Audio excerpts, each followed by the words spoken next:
All right, man, peace. So now, brothers, this is going to be the aftermath video for the Manny Pacquiao versus Lucas Matthysse bout for the WBA welterweight title. The fight pretty much went how I thought it was going to go. The only difference is that Manny came out far more aggressive than I thought he would. I almost forgot that Lucas Matthysse is a relative newcomer into the 147-pound weight class. Had I remembered that, I probably would have asserted that Pacquiao would be more aggressive than I thought that he would have been. He showed from round one that his intention was to take away whatever confidence Lucas Matthysse was bringing with him into the fight, and it ended up not being very much. It was very obvious to me, watching from the opening bell, that Lucas Matthysse was in awe of Manny Pacquiao, that he was scared of Manny Pacquiao. And after their first couple of exchanges, where Lucas was able to feel his power, that pretty much substantiated the fear in his mind that he came into the fight with. That being that, okay, this guy is everything that I thought he was. He does hit as hard as people say he does. He is as fast as people say he is. Now, in regards to Pacquiao, I saw a little slippage in regards to his overall sharpness in his movements, but it was still way more than enough to defeat a one-trick pony like Lucas Matthysse, who was relatively game. He dealt with Pacquiao's power as long as he could. That's why I predicted that the fight would be stopped around rounds 7 or 8, because I thought that around that time, if he was unable to get an early knockout of Pacquiao, that the wear and tear was just going to be too much. The way that Pacquiao fights, you have to be a top echelon fighter to beat him at 147. Regular fighters are not going to beat Manny Pacquiao. Good fighters are not going to beat Manny Pacquiao. Really, even certain great fighters are not going to beat Manny Pacquiao. You're going to have to be elite to defeat Pacquiao. Right now, the only two fighters that I can for certainty say that I would pick over Manny Pacquiao, who are fighting in the welterweight division right now, would be Errol Spence and Terrence Bud Crawford. Just because of Bud Crawford's overall craft, his speed, and the wrinkles to his game. And Errol Spence is just a dog. He hits like a super middleweight. He will probably stop Manny somewhere around rounds 4 to 5. But then again, you never know. Who the hell knows? But I would certainly pick Errol Spence in a fight like that, just because of his overwhelming power and his focus. He also has true grit, as he showed in his fight against Kell Brook to win the IBF belt last year. Those are the only two fighters that I would certainly pick over Manny Pacquiao. And just in watching this fight tonight, I thought that Matthysse had openings to connect on Pacquiao, but number one, he was too scared. Number two, his feet were too slow. And number three, his hands were too slow.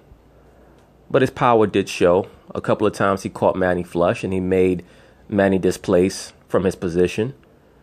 But once again, Pacquiao's feet were just too fast. His in and out footwork was too fast for Matthysse. And he just broke Matthysse down. He knocked Matthysse down 3 times in the fight in rounds 3, 5, and 7. I stated coming into the fight that Pacquiao's left uppercut will be a major factor, and of course it was. It was the punch that pretty much ended the fight in round 7. So what's next for Manny Pacquiao? Could it be Terrence Crawford? I doubt it, even though it should be. It will most probably be Amir Khan, because even though Terrence Bud Crawford was in talks to potentially fight Amir Khan, he did not show any overwhelming interest in that fight, and I'm sure that Amir Khan would rather fight Manny Pacquiao than Terrence Crawford. So that will most likely be his next fight. And then after that, Pacquiao's going to be in the position where he's no longer going to be able to avoid Terrence Bud Crawford. So Crawford will either be Pacquiao's next fight or the fight after next. I have little doubt about that, because there's only going to be so much longer that Manny's going to be able to avoid that fight. And I give Manny a chance. Of course, I give him a chance against Bud Crawford. I would pick Bud Crawford to win that fight. But there are certain wrinkles. That would be his black belt exam.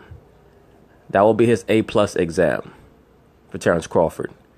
If he were to run through a Manny Pacquiao, as he's been able to do his last few quote-unquote top-level fighters, I would certainly have to make him my new number 1 pound-for-pound fighter. As of right now, is Lomachenko by a sliver over Terrence Bud Crawford.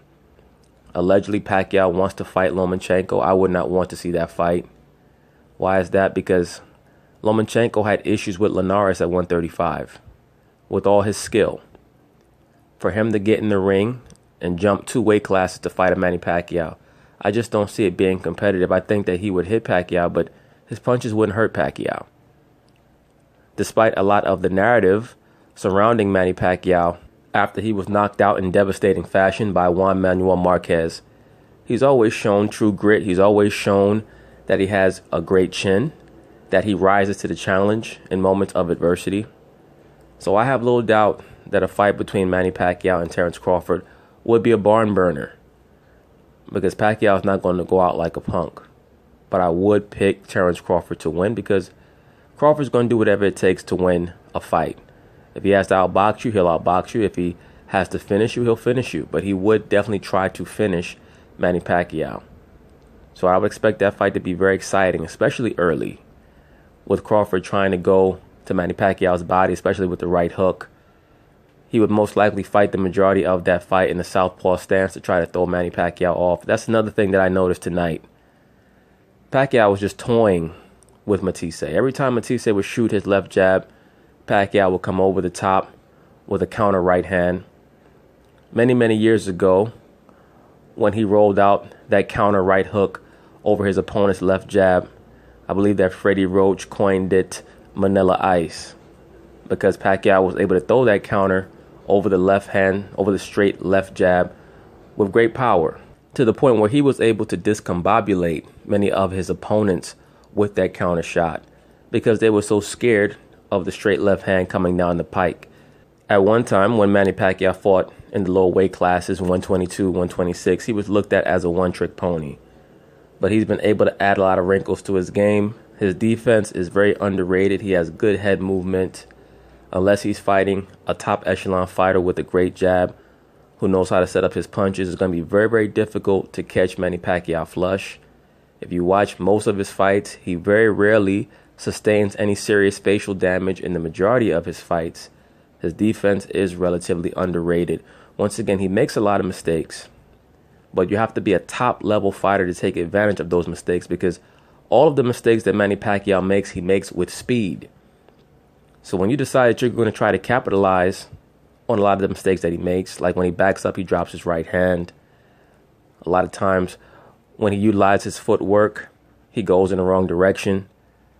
Like even the broadcasters tonight noted that Pacquiao was moving towards Mathisse's right hand, which normally you're not supposed to do. You're normally supposed to move away from your opponent's power hand. So Pacquiao was really supposed to be moving more to the right. But when you get to that level of skill and craftsmanship, it's very common for great fighters to buck the trend, the conventions, and just move in whatever direction they want to move.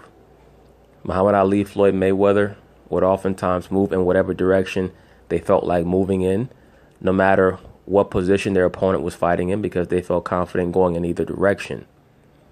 Pacquiao is on that level in regards to his mental approach. Of course, he's not on the skill level of a Floyd Mayweather, but in regards to his mental approach, he is on that level. He is a master of his craft for what he does. For what he does. But will just a good fighter or a great fighter be able to beat Manny Pacquiao? No. Jeff Horn, to me, got a gift decision. He was able to bull his way around the ring. He looked way bigger than Pacquiao. And every once in a while, Pacquiao is going to run into a fighter that just is going to have so much size on him that if he just has good skill, which Jeff Horn had, he'll be able to make it look competitive and close. But just to wrap it up, very good victory by Manny Pacquiao. It was pretty much how I thought it was going to go. I did think that there were going to be some dangerous moments early on in the fight. But once I saw how scared Matthysse looked early in the fight, I knew that it was only going to be a matter of time. Everything else proceeded how I thought. Pacquiao hit Matthysse with some very hard blows to the body, especially right hooks to the body that crippled him later on in the fight. There was an overhand right that Pacquiao hit Matthysse with that glanced off of Matthyse's temple. I thought that that blow was just the final blow. I think that the reason why Matthysse took that knee was because of a body shot that he sustained earlier in the round that he was trying to hide and try to fend off and not show Pacquiao that he was hurt from that shot. But the cumulative effect of Pacquiao beating him down as that round went on. He had to take that knee. And to be honest with you, the man looked like he was praying to Pacquiao, like, please, just don't hit me again. That's really how he looked.